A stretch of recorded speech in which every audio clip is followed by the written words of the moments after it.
돌다리. 이태준. 정거장에서 샘말 10리길을 내려오노라면 반이 될락말락한 데서부터 샘말 동네보다는 그 건너편 산길 쓸개 놓인 공동묘지가 먼저 눈에 뜨인다. 창섭은 잠깐 걸음을 멈추고까지 바라보았다. 봄에 올 때 보면 진달래가 불붙듯 피어 올라가는 야산이다. 지금은 단풍철도 지나고 누릇해태한 가닥나무들만 묘지를 둘러 듣지 않아도 적막한 버스럭 소리만 울릴 것 같았다. 어느 곳이라고 집어낼 수는 없어도 창옥의 무덤이 어디쯤이라고는 짐작이 된다. 창섭은 마음으로 창옥아 불러보며 묵내를 보냈다. 다만 온이뿐으로 나이가 훨씬 떨어진 누이였었다. 지금도 눈에 선하다. 자기가 마침 방학으로 와 있던 여름이었다. 창옥은 저녁 먹다 말고 갑자기 복통으로 뒹굴렀다. 읍으로 뛰어들어가 의사를 청해왔다. 의사는 주사를 놓고 들어갔다. 그러나 밤새도록 열은 내리지 않았고 새벽녘엔 아파하는 것도 더해갔다. 다시 의사를 데리러 갔으나 의사는 바쁘다고 환자를 데려오라 하였다. 하라는 대로 환자를 데리고 들어갔으나 역시 오진을 했었다. 다시 하루를 지나 고름이 터지고 복막이 절망적으로 상해버린 뒤에야 겨우 맹장염인 것을 알아낸 눈치였다. 그때 창섭은 자기도 어른이기만 했으면 필시 의사의 멱살을 들었을 것이었다. 이런 누이의 허무한 죽음에서 창섭은 뜻을 세워 아버지가 권하는 고농을 마다하고 의전으로 들어갔고 오늘에 이르러는 맹장수술로는 서울서도 정평이 있는 한 권위가 된 것이다. 창호가 기뻐해 다구. 이번에 내 병원이 좋은 건물을 만나 커지는 거다. 개인 병원으론 제일 완비한 수술실이 실현될 거다. 입원실 부족도 해결될 거다. 내 사진을 확대해 내 새 진찰실에 걸어놓으마. 창섭은 바람도 쌀쌀할 뿐 아니라 오후 차로 돌아가야 할 길이라 걸음을 재우쳤다. 길은 그전보다 넓어도 좁고 바닥도 평탄하였다. 비 나오면 진흙에 헤어날 수 없었는데 복판으로는 자갈이 깔리고 어떤 목은 좁아서 소바리가 논으로 미끄러져 들어가기 십상이었는데 바위를 갈라내어서까지 일매지게 넓은 길로 닦아졌다. 창섭은 이럴 줄 알았더라면 정거장에서 자전거라도 빌려 타고 올 걸 하였다. 눈에 익은 정자나무 선 논이며 돌각담을 두른 밭들도 나타났다. 자기 집 논과 밭들이었다. 논둑에 선 정자나무는 그전부터 있은 것이나 밭의 돌각담들은 아버지께서 손수 쌓으신 것이다. 창섭의 아버지는 근검으로 근방에 소문난 영감이다.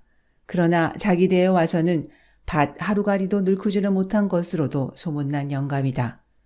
곡식값보다는 다른 물가들이 높아졌을 뿐 아니라 전대에는 모르던 아들의 유학이란 것이 큰 부담인데다가 할아버니와 아버니께서 나를 부자 소린 못 들어도 굶는단 소리는 안 듣고 살도록 물려주시고 가셨다. 드럭드럭 탐내 모아선 뭘 허니. 할아버니께서 쇠똥을 맨손으로 움켜다 넣으시던 논, 아버니께서 멍더를 손수 일으커신 밭을 더 거은 논으로 더 기름진 밭이 되도록 닭달만 해가기에도 내겐 벅찬 일일 게다. 하고 절용해 쓰고 남은 돈이 있으면 그 돈으로는 품을 몇씩 들여서까지 빗둔 논빼미를 바로잡기, 밭에 돌을 줄여 바람맞이로 담을 두르기, 개울엔 뚝막이 하기, 그러다가 아들이 의사가 된 후로는 아들 학비로 쓰던 목까지 들여서 동네 길들은 물론 읍길과 정거장길까지 닦아놓았다. 남을 주면 땅을 버린다고 여간 근실한 자국이 아니면 소작을 주지 않았고 소를 2필이나 메고 일꾼을 3명씩이나 두고 적지 않은 전답을 전부 자농으로 버티어 왔다. 실속이 타작만 못하다는 둥, 일꾼 셋이 저희 농사 해가지고 나간다는 둥, 이해만을 따져 비평하는 소리가 많았으나 창섭의 아버지는 땅을 위해서는 자기의 이해만으로 타산하려 하지 않았다. 이와 같은 임자를 가진 땅들이라 곡식은 거둔 뒤 그루만 남은 농과 밭이 돼 그 바닥들의 고름, 그 언저리들의 바름, 흙의 부드러움이 마치 시루떡 모판이나 대하는 것처럼 누구의 눈에나 탐스럽게 흐뭇해 보였다. 이런 땅을 팔기에는 아무리 수입은 몇 배 더 나은 병원을 늙기 위해서나 아버지께 미안하지 않을 수 없었다. 그러나 잡히기나 해가지고는 3만 원 돈을 만들 수가 없었고 서울서 큰 양관을 손에 넣기란 돈만 있다고도 아무 때나 될 일이 아니었다. 아버지께선 내년이 환갑이시다. 어머니께선 겨울이면 해마다 기침이 도지신다. 진작부터 내가 모셔야 했을 거다. 그런데 내가 시골로 올 순 없고 전생 부모님이 서울로 가셔야 한다. 한 동네에서도 땅을 당신만치 못 거둘 사람에겐 소작을 주지 않으셨다. 땅 전부를 소작을 내어 맡기고는 서울가 편안히 계실 날이 하루도 없으실 게다. 아버님의 말년을 편안히 해드리기 위해서도 땅은 전부 없애버릴 필요가 있는 거다. 창섭은 샘말에 들어서자 동구에서 이내 아버지를 뵐 수가 있었다. 아버지는 가에는 살얼음이 잡힌 찬물에 무릎까지 걷고 들어서서 동네 사람들을 축축여 돌다리를 고치고 계시었다. 어떻게 갑자기 오느냐? 네, 좀 급히 여쭤봐야 할 일이 생겼습니다. 그래, 먼저 들어가 있거라. 동네 사람 수십 명이 쇠고삐 2기장은 흘러내려간 다리돌을 동아줄에 얽어 끌어올리고 있었다. 개울은 동네 복판을 흐르고 있어 위아래로 징검다리는 서너 군데나 놓였으나 하룻밤 비에도 일수 넘치어 모두 이 큰 돌다리로 동양하는 것이었다. 장섭은 어려서 아버지께 이 큰 돌다리의 내력을 들은 것이 아직도 기억에 남아있다. 너희 증조부님 돌아가셔서다. 산소에 상도를 해오시는데 징검다리로야 건네올 수가 있니? 그래 너희 조부님께서 다리부터 이렇게 넓고 튼튼한 돌로 놓으신 거란다. 그 후 5, 60년 동안 한 번도 무너진 적이 없었는데 몇 해 전 어느 장마엔 어찌된 셈인지 가운데 제일 큰 장이 내려앉아 떠내려갔던 것이다. 두께가 한 자는 실하고 폭이 6자, 길이는 10자가 넘는 자연석 그대로라 여가 몇 사람의 힘으로는 손을 댈 염두부터 나지 못하였다. 더구나 불과 수십 보 이내에 면의 보조를 얻어 난간까지 달린 한다한 나무다리가 놓인 뒤의 일이라 이 돌다리는 동네 사람들에게 완전히 잊힌 채 던져져 있던 것이었다. 집에 들어가니 어머니는 다리 고치는 사람들 점심을 짓느라고 역시 여러 명의 동네 여편네들과 허둥거리고 계시었다. 웬일인데 어째 혼자만 오느냐? 어머니는 손자아이들부터 보이지 않음을 물으셨다. 오늘로 가야겠어서 아무도 안 데리고 왔습니다. 오늘로 갈걸 뭘 허오누? 인전 어머니 석건 서울로 모셔갈 채비를 하러 왔다오. 서울로? 제발 아이들하고 한 데서 살아봤음 원이 없겠다. 하고 어머니는 땅보다 조상님들 산소나 사당보다 손자 아이들에게 더 마음이 끌리시는 눈치였다. 그러나 아버지만은 그처럼 단순히 들떠질 마음이 아니었다. 아버지는 아들의 뒤를 쫓아 이내 개울에서 들어왔다. 의사인 아들은 마치 환자에게 치료 방법을 이르듯이 냉정히 차근차근히 이야기를 시작하였다. 외아들인 자기가 부모님을 진작 모시지 못한 것이 잘못인 것. 한 집에 모이려면 자기가 병원을 버리기보다는 부모님이 농토를 버리시고 서울로 오시는 것이 순리인 것. 병원은 나날이 환자가 늘어가나 입원실이 부족되어 오는 환자의 3분의 1밖에 수용 못하는 것. 지금 시국에 큰 건물을 새로 짓기란 거의 불가능의 일인 것. 마침 교통 편한 자리에 3층 양옥이 하나 난 것. 인쇄소였던 집인데 전체가 콘크리트여서 방화 방공으로 가치가 충분한 것. 3층은 살림집과 직공들의 합숙실로 꾸미었던 것이라 입원실로 변장하기에 용이한 것. 각 층에 수도가스가 다 들어온 것. 그러면서도 가격은 염한 것. 염하기는 하나 32,000원이라 지금의 병원을 팔면 15,000원쯤은 받겠지만 그것은 새 집을 고치는 데와 수술실의 기계를 완비하는 데 다 들어갈 것이니 집값 32,000원은 따로 있어야 할 것. 시골에 땅을 둔 데야 1년에 고작 3,000원의 실리가 떨어질지 말지 하지만 땅을 팔아다 병원만 확장해 놓으면 적어도 1년에 10,000원 하나씩은 이익을 뽑을 자신이 있는 것. 돈만 있으면 땅은 이담에라도 서울 가까이라도 얼마든지 좋은 곳으로 살 수 있는 것. 아버지는 아들의 의견을 끝까지 잠잠히 들었다.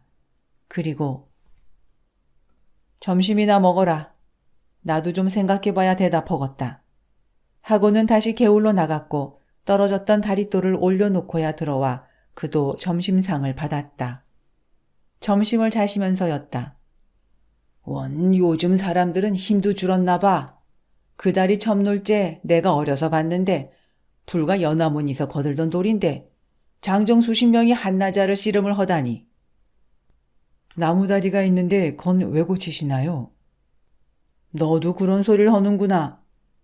나무가 돌만 허다든 넌 그 다리서 고기 잡던 생각도 안 나니? 서울로 공부 갈 때 그 다리 건너서 떠나던 생각 안 나니? 시체 사람들은 모두 인정이란 게 사람한테만 쓰는 건 줄 알더라.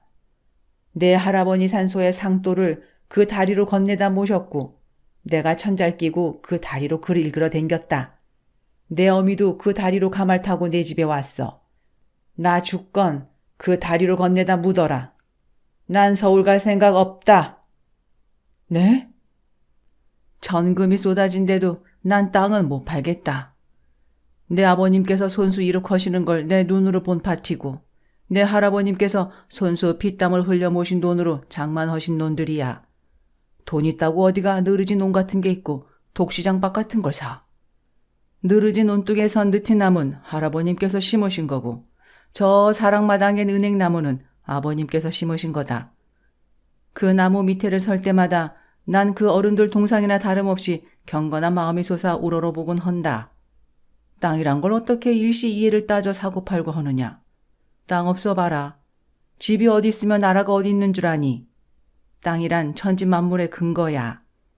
돈 있다고 땅이 뭔지도 모르고 욕심만 내 문서 쪽으로 사모기만 하는 사람들, 돈놀이처럼 별일만 생각하고 제 조상들과 그 땅과 어떤 인연이란 건 도시 생각지 않고 헌신짝 버리듯 하는 사람들, 다 내 눈엔 괴이한 사람들로밖에 되지 않더라.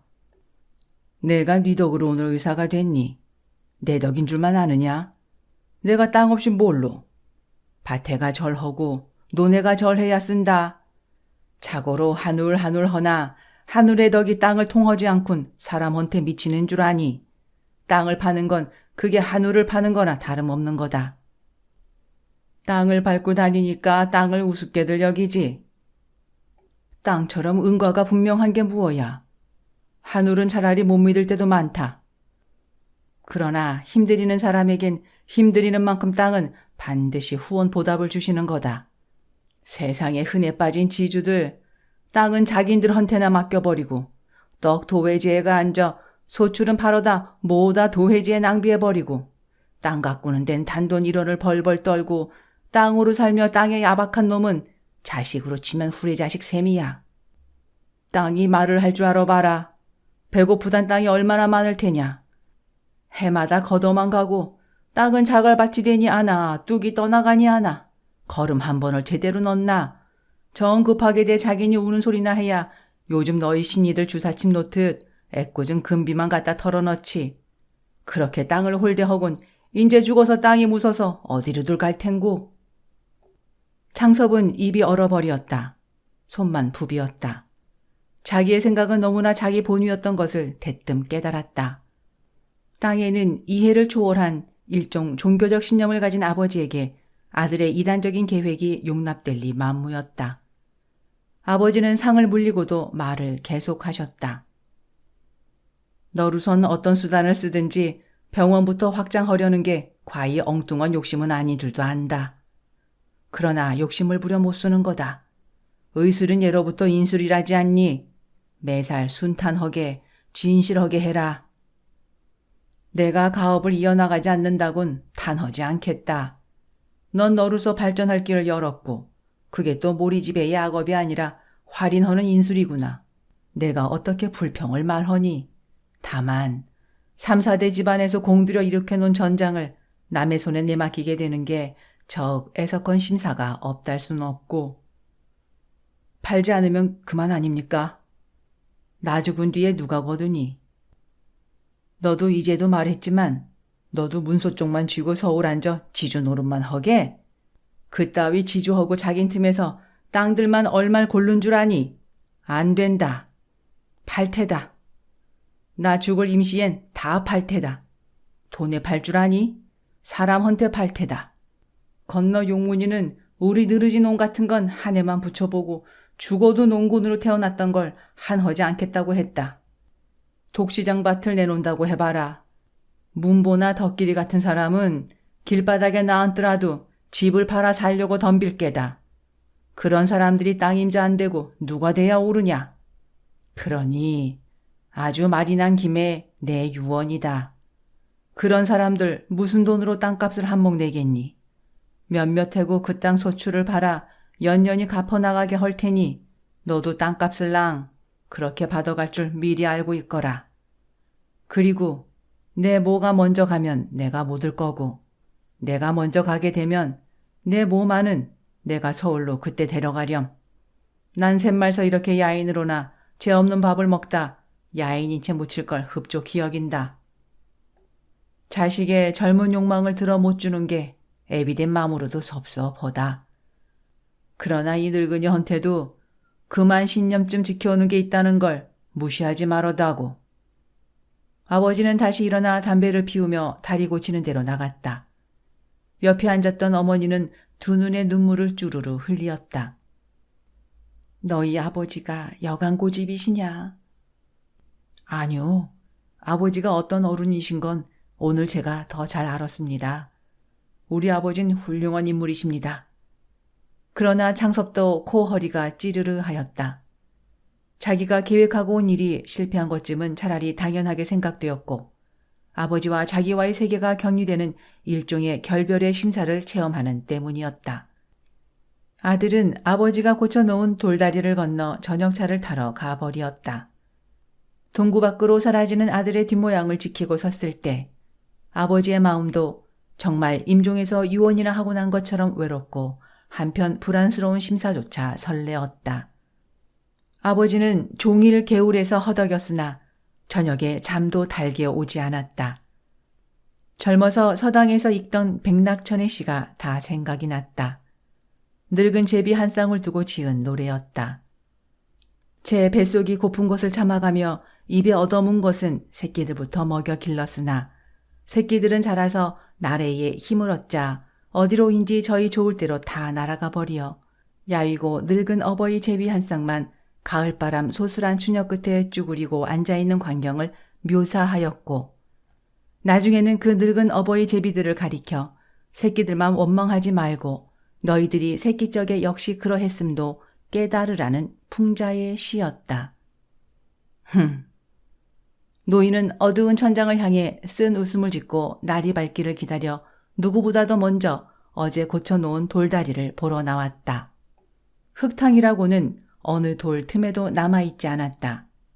첫 골루로도 가운데 골루로도 끝에 골루로도 맑기만 한 소담한 물살이 우쭐우쭐 춤추며 빠져내려갔다. 가운데 짱으로가 쾅 굴러보았다. 발바닥만 아플 뿐 끄떡이 있을 리 없다. 노인은 쭈루루 집으로 들어와 소금 접시와 낫수건을 가지고 나왔다. 제일 낮은 받침돌에 내려앉아 양치를 하고 세수를 하였다. 나중에는 다시 이가 저린 물을 한 입 물어 마시며 일어섰다. 속에 모든 게 씻기는 듯 시원하였다. 그리고 수염에 물을 닦으며 이렇게 생각하였다. 비가 아무리 쏟아져도 어떤 한정을 넘는 법은 없다. 물이 분수 없이 늘어 떠내려갔던 게 아니라 자갈이 밀려 내려와 물구멍이 좁아졌든지 그렇지 않으면 어느 받침돌의 밑이 물살에 궁굴려 쓰러졌던 그런 까닭일 게다. 미리 바닥을 치고 미리 받침돌만 제대로 보살펴준다면 만년을 간들 무너질 리 없을 게다. 그저 늘 보살펴야 하는 거다.